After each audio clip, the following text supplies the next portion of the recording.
3계명은 하나님의 이름을 망령되게 부르지 말라라고 하는 말씀입니다. 여러분, 특별히 이 유대인들은, 원래 고대 히브리인들은 이 말씀을 굉장히 고지고대로 들어가지고 아예 하나님의 이름을 발음하진 않았어요. 무슨 말이냐면 여호와라고 하는 이름이 나오면 그 말을 뛰어넘었습니다. 또 안 부를 수는 없으니까 그냥 주라고 하는 아도나이라는 말로 대체해서, 여호와라고 하는 그 자리에 아도나이로 대체해서 읽었습니다. 왜냐하면 하나님의 이름은 너무 거룩하기 때문에, 하나님의 이름은 너무나도 위대하기 때문에 우리가 함부로 불러서는 안 된다, 망령되게 부를 수 있는 가능성이 있으면 안 된다라고 해서 그렇게 한 것이죠. 그리고 또 서기관들은요, 이 성경책을 필사하다가 이 여호와라고 하는 이 단어가 나오면 목욕 재개를 했다고요. 3번 몸을 씻고 이 요드해 바우해라고 하는 히브리어 알파벳을 썼다고요. 그만큼 여호와의 이름을 망령되게 부르지 않기 위해서 이 말씀을 귀하게 여겼습니다. 그래서 이 여호와라고 하는 이름을 아예 잊어버리게 되었어요. 사실 우리가 지금 여호와라고 부르고 있지만 이 발음이 정말 여호와인지는 아무도 모릅니다. 알 수 없어요. 이 여호와라고 하는 이름은 조금 이따가 설명드리겠지만 편의상 이렇게 우리가 부르는 것이지, 하나님의 이름, 이 여호와라는 이름을 우리가 알지 못합니다. 혹은 뭐 야훼다 이렇게 표현하기도 하지만 그것도 사실 정확하지 않아요. 왜냐하면 발음하는 방법을 오랜 시간 부르지 않았기 때문에 잊어버렸기 때문이죠. 하지만 여호와의 이름을 부르지 않는 것은 잘못입니다. 왜냐하면 성경 곳곳에 여호와의 이름을 불러라 라고 하는 그런 말씀들이 있기 때문이죠. 지금 무슨 말이냐면, 여호와의 이름을 망령되게 부르지 말라라고 하는 말은 여호와의 이름을 바르게 불러라 라고 하는 말씀으로 우리는 이해해야 합니다. 아예 불러서는 안 될 이름이 아닌 것이죠. 그래서 우리 3계명을 통해서 우리는 그러면 어떻게 하나님의 이름을 불러야 하는지, 또 이 여호와의 이름을 부른다라고 하는 의미가 어떤 의미인지 우리 오늘 한번 살펴보고자 합니다. 첫 번째, 3계명의 의미. 이 3계명은요, 예배적인 의미를 담고 있습니다. 무슨 말이냐면 성경에서요, 이름이 등장할 때 이름은 그 대상의 정체성, 그 대상의 본질, 속성을 알려줍니다. 무슨 말이냐면 아담이라고 하는 이름은 그 뜻이 흙, 먼지, 그래서 흙으로 만들어진 사람으로 이해할 수 있는 단어입니다. 원래 아담마라고 하는 흙에서 나온 이름이죠. 아담이라고 하는 존재, 즉 사람이라고 하는 존재는 흙이다라는 것이죠. 사실 흙이라는 표현도 정확하지 않습니다. 먼지, 더스트가 더 정확한 단어입니다. 즉 우리가 대단한 것 같지만, 잘생긴 사람, 돈 많은 사람, 힘 있는 사람, 인간이 대단한 것 같지만 그 본질은 뭡니까? 먼지입니다. 아무것도 아니에요. 인간은 아무것도 아닌 존재입니다. 아무것도 아닌 존재에 하나님께서 찾아와 주시고 거기에 생명을 부어주시니까 하나님의 인격을 가진, 하나님의 형상을 가진 사람이 된 것이지, 그걸 가져가시면 아무것도 아닌 흙으로 돌아가는 먼지일 뿐인 것이 저와 여러분들의 본질입니다. 그걸 그 이름이 담고 있는 것이죠. 또 아브라함은 열국의 아버지라는 뜻을 가지고 있죠. 아브라함의 원래 이름이 무엇이었습니까? 아브람이었죠, 그죠? 아브람이라는 말은 큰 아버지라는 말이에요. 큰 아버지. 아브라는 말이 아버지라는 뜻을 가지고 있거든요. 근데 역설적이게도 아브람에게는 아버지라고 불러줄 수 있는 아들이 없었죠. 그런데 하나님이 찾아오셔서 그로 하여금 이삭을 주시고 또 그의 후손 야곱을 주셔가지고 큰 민족을 이루게 하셨다고요. 즉 아들이 없는, 아버지라 불러줄 수 없는 아브라함에게 하나님께서 찾아오셔서 진짜 아브라함이 되게 하신 거예요. 진짜 아버지가 되게 하신 거예요. 이게 성경의 이야기죠. 그 이름에는 그 인생이 담겨져 있고 그 사람의 본질, 그리고 신학적인 어떤 의미가 담겨져 있는 것입니다. 또 예수도 마찬가지죠. 이 예수라는 이름은 자기 백성을 저희 죄에서 구원할 자라고 하는 구원자라고 하는 이름의 뜻을 가지고 있습니다. 예수님은 실제로 우리를 죄에서 구원해내시는 구원자가 되시죠. 즉 이름을 알고 그 이름의 의미를 이해하면서 부르는 것은 어떤 의미냐면 그 대상을 알게 되고 그 대상과 관계한다는 의미가 되는 것이죠. 그래서 여호와의 이름을 망령되게 부르지 말라, 바르게 불러라 라고 하는 말씀은 하나님과 바른 관계를 해라. 여러분, 우리는 하나님과의 관계 속에서 어떤 역할을 하게 됩니까? 하나님을 섬기는 것이죠. 하나님을 섬긴다는 것은 어떤 의미가 있습니까? 하나님을 예배하는 것입니다. 우리는 하나님을 예배하면서 관계합니다. 우리는 이 시간뿐만 아니라 우리의 삶 전역에서 하나님과 관계하면서 하나님을 예배하는 사람이죠. 즉, 이 말씀은 바르게 예배해라, 바르게 하나님을 섬겨라, 바른 태도를 가지고 하나님을 섬겨야 한다라고 하는 의미를 가지고 있습니다. 일반적으로 사용되는 하나님의 성호, 하나님의 이름은 첫 번째로는 하나님으로 번역된, 우리 성경에 하나님으로 번역되는 엘로힘이 있습니다. 엘로힘. 그리고 주인이라고 번역되는 아도나이가 있죠. 그리고 여호와로 번역되는 요드헤바오헤라고 하는, 히브리어는 왼쪽에서 오른쪽으로 읽는 게 아니고 오른쪽에서 왼쪽으로 읽습니다. 그래서 요드헤바오헤라고 되어 있는 그 글자가 여호와로 읽는 글자입니다. 그래서 여호와의 이름을 부른다는 것은 어떤 의미가 있냐면 그분을 예배한다는 의미가 성경 속에 담겨져 있어요. 찾아볼까요? 창세기 12장 8절 다 같이 읽어보겠습니다. 시작. 거기서 베델 동쪽 산으로 옮겨 장막을 치니 서쪽은 베델이요 동쪽은 아이라. 그가 그곳에서 여호와께 제단을 쌓고 여호와의 이름을 부르더니. 아멘. 자, 아브라함이 여호와께 제단을 쌓고 여호와의 이름을 불렀다라고 기록되어 있습니다. 여호와의 이름을 불렀다라고 하는 말이 여기서 어떤 의미냐면 하나님께 제사했다, 하나님의 이름을 높였다, 하나님을 찬송했다라고 하는 의미로 해석될 수 있는 것이죠. 이렇게 여러분 예배는요 하나님의 이름을 부르는 것입니다. 보십시오. 찬송이라는 것은 하나님의 이름을 높이는 것이죠. 하나님의 이름을 불러 높이는 것입니다. 또 기도는 하나님의 이름을 부르시면서 하나님 이렇게 부르면서 예수님의 이름으로 구하는 것이죠. 설교는 하나님의 이름, 하나님의 속성, 하나님의 하나님 되심을 전하는 것이 설교입니다. 성례는 세례와 성찬은 삼위 하나님의 이름으로 주는 것입니다. 보십시오. 이렇게 전 예배는 하나님의 이름을 부르는 것입니다. 하나님의 이름을 상대하는 것이죠. 이게 여러분 예배인 것입니다.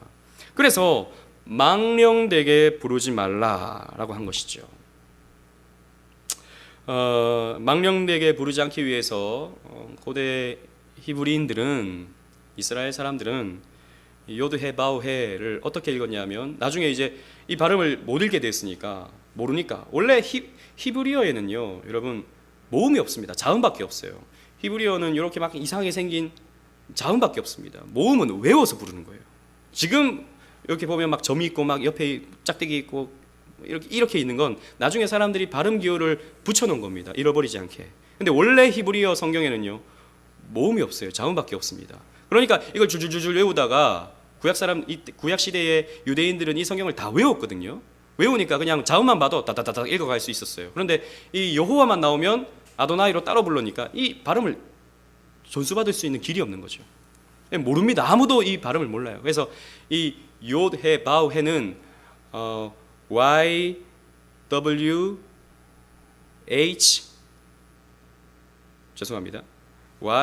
YHWH입니다.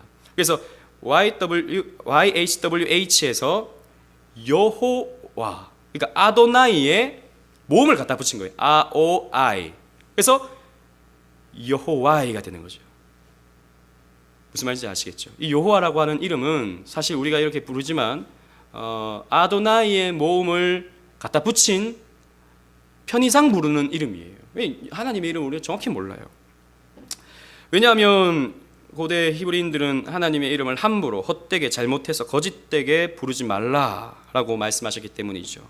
망령되게 부르다라에 해당하는 이 망령이라는 말, 히브리어는요 사우라는 말인데, 이 말은 아까도 말씀드렸다시피 함부로 부르지 말라, 헛되게 부르지 말라, 잘못되게 부르지 말라, 거짓되게 부르지 말라라고 하는 말씀인 것이죠. 왜냐하면 하나님의 이름을 잘못 부를 때 하나님을 잘못 예배하는 것이 되는 것이고, 하나님을 잘못 섬기게 되는 것이고, 하나님의 그 이름이 담고 있는 속성을 잘못 이해하게 되기 때문이죠. 그래서 3계명은 다시 한번 정리하자면 하나님을 예배하는 바른 태도를 강조합니다. 설명합니다.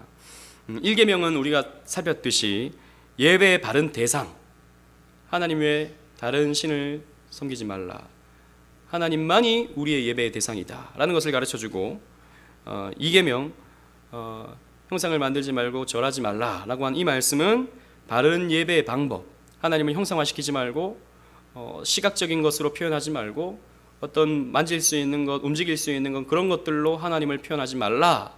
하나님을 어떻게 우리가 예배할 수 있는가, 예배의 바른 방법에 대해서 가르쳐 주는 것이고, 오늘 우리가 나누는 3계명은 예배의 바른 자세 혹은 바른 태도를 가르쳐 주는 것이죠.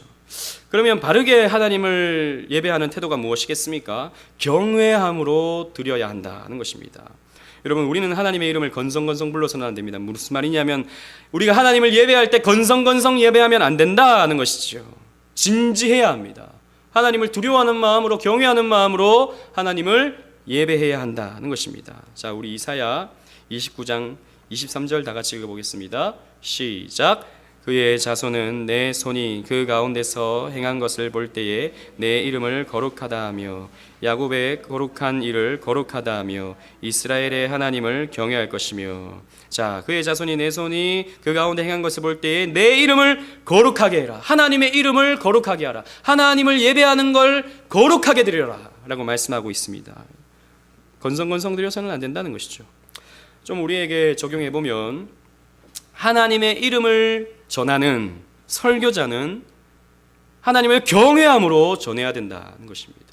자기가 하고 싶은 말 하면 안 되고, 자기가 나누고 싶은 거 그런 거 하면 안 되고, 성경이 가르쳐 주는 대로 말씀을 전해야 되는 것이지, 거기에 자기의 자의적인 해석, 자의적인 재미있는 이야기 이런 것들로 채워서는 안 된다는 것이죠.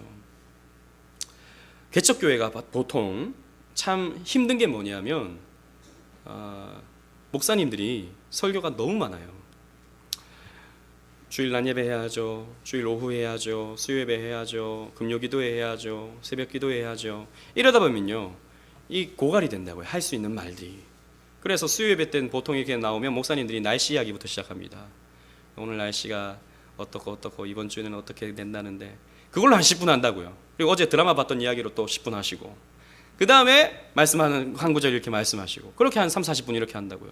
뭐 큰 교회는 뭐 특성도 있고 뭐도 있고 하니까 시간이 어느 정도 채워지는데 말씀으로만 4, 50분을 채운다고요.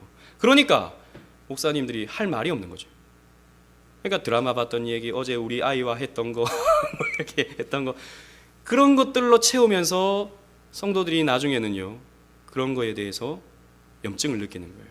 날씨 뉴스로 들으면 되는데 목사님한테 듣고 드라마 봤던 얘기 뭐 리뷰해 주는 거, 그거 뭐 굳이 들을 것도 없는데 그거 듣고 괴로운 거예요. 그래서 여러분, 진짜 목사님은, 저도 마찬가지지만 저는 늘 거기에 대해서 나름대로 생각하고, 그래서 다른 얘기를 저는 하지 않으려고 특히 설교 시간에는 애를 쓰는데, 중요한 거 하나님의 말씀을 있는 그대로 전하는 것입니다. 뭐 거기에 뭐 사람들이 듣고 싶어하는 그런 거 말고 하나님의 말씀을 하나님 말씀대로 전하는 것이 목사의 가장 큰 임무이죠. 거기에 자기 생각, 거기에 날씨 이야기, 거기에 정치 이야기, 거기에 뭐 이런저런 이야기 막 섞여가지고 그냥 다른 데서도 들을 수 있는 그런 이야기들만 잔뜩 풀어놓으면 그건 안 된다는 것입니다. 듣는 청중도 마찬가지입니다. 하나님의 이름을 분명히 알고자 귀를 쫑긋 세우고 집중하면서 들어야 됩니다. 예배 시간에. 눈은 목사님을 보고 있는데 머릿속에는 어제 봤던 드라마가 가득해요. 그런 사람도 적지 않습니다. 눈은 목사님 하고 있는데, 눈은 목사님 보고 있는데 마음은 콩밭에 가 있는 사람들 적지 않아요. 그리고 마지막에 그러시길 바랍니다. 그럼 정신이 번쩍 들어가지고 아멘. 제가 그랬어요. 제가 심지어는 그러다 보니까 나중에 학교 가가지고 교수님이 이렇게 하세요. 그럼 제가 아멘 그랬다고요. 다른 사람들 가만히 있는데 저 혼자 아멘 이런 거예요. 너무 부끄러운 거예요. 그러니까 뭐 하시기 바랍니다 그러면 무조건 아멘이 자동적으로 튀어나오는 거예요. 이게 사실 어떻게 보면 바르지 않은 예배의 태도인 것이죠. 하나님의 말씀을 말씀대로 들으려고 우리는 집중해서 들을 수 있는 훈련을 해야 됩니다. 기도할 때도 마찬가지예요. 기도할 때도 아무 의미 없이 어떤 분 기도시키면 주여를 한번 100번 부르죠. 주여 이렇게 해주시고, 주여 이렇게 해주시고, 주여 정말도 막 한 10번 주여와 정말을 뭐 한 20번씩 번갈아 가면서 이렇게 쓰시는 분들도 있죠. 아닌 것이죠. 하나님의 이름은 그렇게 가볍게 불러서는 안 되는 것입니다. 사실 이런 것도 훈련이 필요한 것이죠. 그러니까 기도를 너무 잘하려고 해서도 안 돼요. 잘하려고 하니까 어떤 텀이 필요하니까 정말과 주여를 중간에 집어넣어서 생각할 수 있는 틈을 만드는 거거든요. 우리가 기도는요, 짧게 하는 것이 좋습니다. 제가 말씀드리지만 짧고 간결하게 하는 것이 좋습니다. 그리고 찬송할 때도 하나님의 이름을 부를 때 마음을 다해 높여야 됩니다. 이런 자세가 우리에게 필요하다는 것이죠. 물론 우리가 매번마다 이렇게 하기가 쉽지 않아요, 여러분. 정말 예배를 바르게 드리는 게 어려운 겁니다. 그냥 앉아있다고 예배 드리는 게 아니거든요. 그냥 목사님 말씀 설교 들었다고 예배 드리는 게 아니거든요.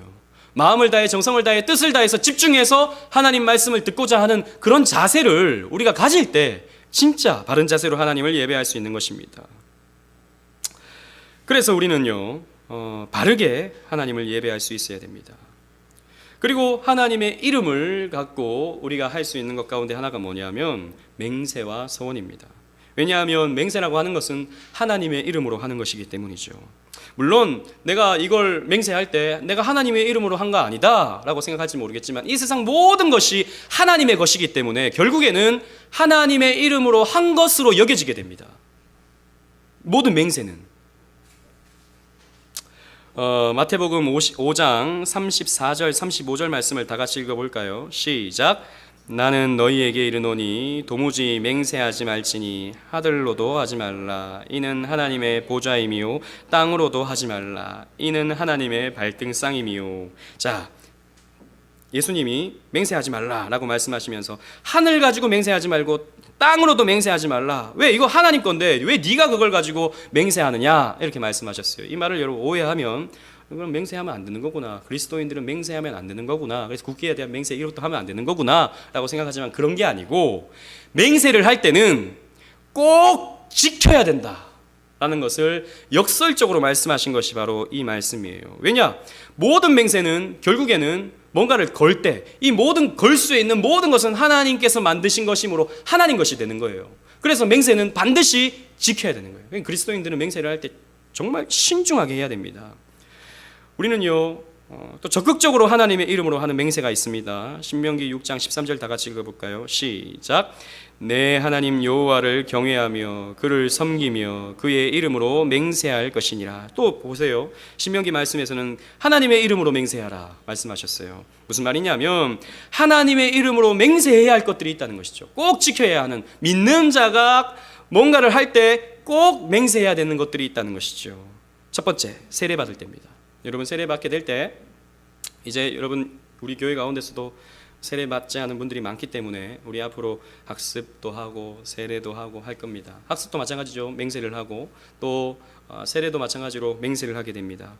세례 때 하는 맹세가 어떤 맹세입니까? 자신이 죄인 되고 하나님의 진노를 받아 마땅하지만 하나님 외에 다른 구원의 방법이 없음을 믿는다라고 하는 맹세를 하게 되죠.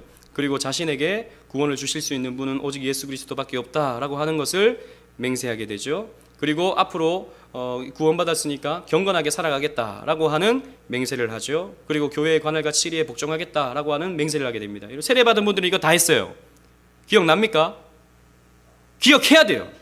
그래서 여러분 세례는 개인적으로 베푸는 게 아니라 공회 앞에서 베푸는 거예요. 왜 공회 앞에서 베푸냐 하면 이 사람이 세례받을 때 선언함을 통해서 내가 그렇게 맹세했었지 라는 것을 기억하라고. 그래서 예배 시간에 공회 앞에서 세례를 베푸는 것입니다. 우리는 이 맹세를 지켜가야 되는 거예요. 두 번째, 임직받을 때입니다. 임직받을 때는 신조, 웨스트민스터 신앙고백서와 대소리 문답이 우리가 따를 믿음의 내용인 줄 고백한다 라고 하는 것, 그리고 교회를 위해서 내가 봉사하겠고 하나님과 교회 앞에 순종하겠다라고 하는 이 맹세를 해야 임직받을 수 있는 거예요. 장로로, 목사로, 장립집사로, 권사로 임직받을 수 있게 되는 거예요. 그리고 세 번째로 결혼할 때 서약을 합니다. 그래서 오른손을 들고 이 사람을 평생 사랑할 것을 맹세하십니까? 아멘 해야지 결혼이 성립되는 거예요. 그때 자신 없는데요 이러면 안 되는 것이죠. 아멘 해야지 결혼이 성립되는 거죠. 이것은 배우자를 끝까지 사랑하겠다라고 하는 서약이 되는 것입니다. 여러분 보십시오. 이러한 맹세는 하나님의 이름으로 하는 것이기 때문에 우리는 이 맹세대로 살려고 애쓰고 노력해야 됩니다. 물론 완벽하게 이 맹세를 지켜낼 수는 없을 거예요. 그러나 적어도 우리 이렇게 맹세를 하고 신앙을 가진 사람들은 이 말씀대로 지키고 행하려고 애쓰고 몸부림치는 삶을 살아야 되는 겁니다. 또 하나가 있죠. 서원입니다. 서원은 신중해야 됩니다. 서원이라고 하는 것은 자기가 하고자 하는 일을 하나님께 맹세하고 그것이 이루어지기를 원하는 것. 내가 이거 하겠습니다. 하나님 도와주세요. 라고 이렇게 하나님께 하는 맹세의 한 형태이죠. 민수기 30장 2절 말씀을 다 같이 읽어보겠습니다. 시작. 사람이 여호와께 서원하였거나 결심하고 서역하였으면 깨뜨리지 말고 그가 입으로 말한 대로 다 이행할 것이니라. 아멘. 자, 서원하는 것은 신중하게 해야 되고 결심하고 서약했으면 깨뜨려서는 안 된다. 입으로 말한 대로 다 이행해야 된다 라고 하나님 말씀이 우리에게 가르쳐주고 있습니다. 그렇기 때문에 할 수 없는 것을 서원해서는 안 돼요. 제가 예전에 이제 SFC 운동원들을 교육하고 가르치다 보면 가슴이 뜨거워진 친구들은 꼭 이렇게 서원합니다. 헌금 목표에 그렇게 내기도 해요. 앞으로 100억을 헌금하겠습니다. 앞으로 저의 삶을 인도해 주시면 1000억을 하겠습니다. 이렇게 교회를 건축하겠습니다 하는 친구들이 있어요. 물론 얼마나 귀합니까? 그 마음 제가 폄하하는 거 결코 아닙니다. 그러나 100억 헌금하는 건 너무 어려워요. 100만 원 하면 돼요. 많이 하면 1000만 원 하면 되죠. 정말 크게 하면 1억도 할 수 있습니다. 그러나 100억을 헌금하겠다, 1000억을 헌금하겠다. 사실 이거 선일 수 있거든요. 하나님의 이름으로 하는 기도에 그렇게 쉽게 해서는 안 되는 것입니다. 지킬 수 있습니까? 지킬 수 있는 가능성이 있습니까? 물론 이만큼의 가능성은 있겠죠. 근데 그렇게 되기는 굉장히 어려운 거예요. 그런 식으로 쉽게 약속을 하고 서원하는 것, 불확실한 미래를 두고 서원하는 것 위험하다는 것이죠. 또 우리의 서원 가운데 가장 많은 것 중에 하나가 목사, 선교사가 되겠다고 하는 것이죠. 쉽게 서원하는 것도 바람직하지는 않습니다. 물론 우리 여기 경영교회 출신들이 많으니까 경영교회에서 별들의 학교를 하죠. 근데 별들의 학교는 조금 서원과는 조금 다른 그런 의미가 있죠. 별들의 학교는 이런 목사, 선교사의 길을 부모들이 열어주고 본인 스스로가 그런 길도 있다는 것을 체험하고 하게 된다면 미리 준비하게 되는 그런 교육 과정이지, 사실 저는 그 별들의 학교를 서원이라고 하는 이름으로 붙이는 것은 조금 문제가 된다고 생각합니다. 저 개인적으로는. 이거 녹음되는데 큰일 났네. 개인적으로는 그렇게 생각합니다. 왜냐하면 서원은 반드시 그렇게 해야 되는 거거든요. 근데 옛날에 부모님들이 특히 첫째 아들은 하나님께 바친다 그래가지고 목사, 선교사로 서원하는 경우가 많잖아요. 그래서 그런 스토리들이 굉장히 많아요. 서원했는데 나중에 애가 나 이제 안 가겠다 그런다는 거죠. 중학교쯤, 고등학교쯤 가면 나 안 해. 엄마가 한 건 내가 안 해. 부모님이 한 건 나 안 해. 그런다고요. 그러면 한 대학교 때쯤 가가지고 꼭 무슨 사고를 당한다고요. 꼭 무슨 사고를 당하면 이게 이 소원을 지금 안 지켜가지고 이렇게 된 거 아닌가 싶어가지고 그 친구도 내가 잘못하면 목사 안 되면 내가 거의 병신 되겠구나 생각해가지고 그럼 내가 목사 되겠습니다 라고 해서 신학교 오는 경우가 참 많습니다. 물론 하나님께서 또 그렇게도 만들어 가신다고 저는 생각해요. 그러나 정말 우리가 그렇게 생각해야 됩니다. 이거 굉장히 어떻게 보면 위험한 거예요. 신앙적으로. 사실 우리의 삶에 안 좋은 일은 생길 수밖에 없죠. 우리의 삶의 삶 속에서 안 좋은 일이. 그런데 우리는 꼭 한 번 서원해 놓은 게 있으면 꼭 그것 때문인 것처럼 여겨질 때가 너무나도 많아지는 것입니다. 하나님은 우리를 성숙시키기 위해서 이런저런 고난을 주시는데 내가 했던 그 서원 안 지켜서 하나님이 이런 것 주시나? 라고 오해하게 되는, 그래서 그게 하나의 심판이고 그게 하나의 저주이고 내가 이 저주를 끊으려면 목사가 돼야 된다라고 생각하는 거 굉장히 위험한 신앙 행태입니다. 그런 노래도 있더라고요. 어떤 복음송 가운데 나는 우리 부모님이 서원했지만 내가 그 길로 안 가려고 하다가 죽을 뻔했네. 그래서 다시 돌아갑니다. 이런 거 아니에요. 그냥 가면 됩니다. 정말 우리 믿음 안에서 자유해야 돼요. 그건 하나의 자기를 운명 지어지게 되는 겁니다. 목사라고 하는 것은 하나님의 부르심과 공적인 어떤 소명에 대한 확증이 있을 때 하는 것이지, 가는 것이지, 어릴 때 서운했다고. 어릴 때 아무것도 몰라가지고 별들의 학교 그런 거 별들이 자꾸 말을 해서 그런 거 뭐 어디 가고 싶어가지고 나도 할래 했던 것을 나중에 어른이 되었을 때 내가 그때 어렸을 때 서운했기 때문에 나는 무조건 목사가 돼야 된다라고 하는 건 더 위험한 겁니다. 소명감도 없고 사명감도 없는데 어릴 때 서운한 것 때문에 내가 목사가 돼야 된다. 더 위험한 거예요. 준비되지 않은 목사가 생기게 되는 것이고 소명받지 않은 목사가 생기게 되는 거죠. 그 양떼를 구렁텅이로 몰고 가게 되는 결과를 맞게 되는 것입니다. 위험한 거예요. 서원은 우리가 반드시 지켜야 되는 것이지만 잘못 판단하고 또 어떻게 보면은 그런 상황 속에서 잘못 서원한 것이 있다면 우리는 회개하고 그것을 파기해야 됩니다. 그런 잘못 서원한 것에 대한 회개는 해야 되죠. 그걸 쉽게 그냥 뭐 취소 이렇게 할 수 있는 것은 아니죠. 그러나 그만큼의 어떤 마음의 회개와 또 그런 하나님께 더 충성하고 더 헌신하고자 하는 마음을 가지면서 파기해야 되는 것입니다. 그게 저는 더 확실한, 더 분명한, 더 진리 안에서의 서원의 자세라고 생각합니다. 왜냐하면 하나님의 이름을 우리가 부르고 하나님의 이름을 사용하는 이런 부분에 대해서는 우리가 정말 조심하고 또 조심해야 되기 때문이죠. 저는 한국 교회의 가장 큰 문제 중에 하나가 그런 목사의 양산이라고 생각합니다. 준비되지 않은, 소명받지 않은, 십자가에 대한 뜨거운 가슴이 없는 사람들이 어떤 분위기에 휩쓸려서 신학교에 가야 하는 그런 상황에 휩쓸려서 그런 신학교를 가게 되고, 그런 사람들을 신학교가 또 학비는 받아야 되니까, 그래야 학교가 유지되니까 그런 사람들을 받아가지고 신학 교육을 시켜서 사실 목사가 되지 말아야 될 사람들이 목사가 되는 경우가 너무나도 많다고 생각해요.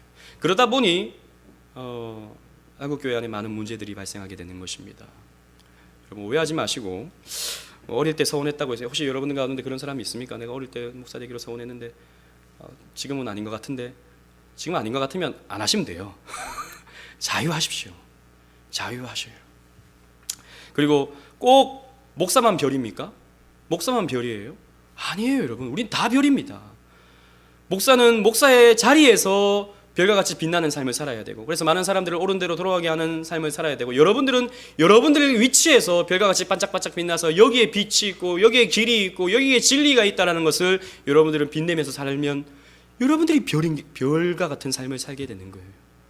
우리가 그걸 이해하고 받아들일 수 있어야 되는 것입니다. 말씀을 맺겠습니다. 불신자들이야말로 가장 하나님의 이름을 망령되게 일컫는 사람들입니다.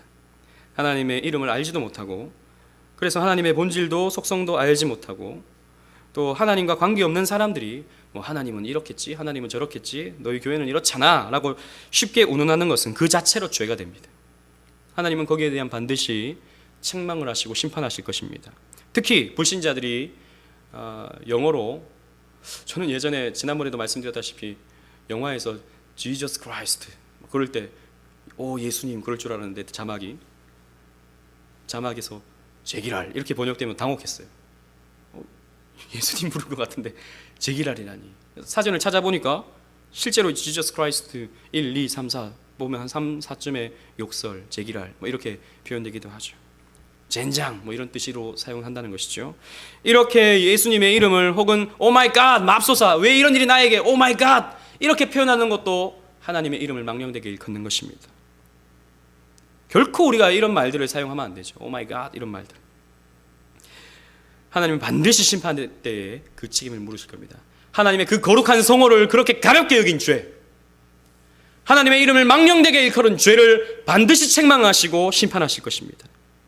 믿는 우리들은 하나님을 섬기는, 하나님을 알아가는 이 과정을 바르게 해야 할 것입니다. 그래서 우리는 하나님께 바르게 예배해야 된다는 것이죠.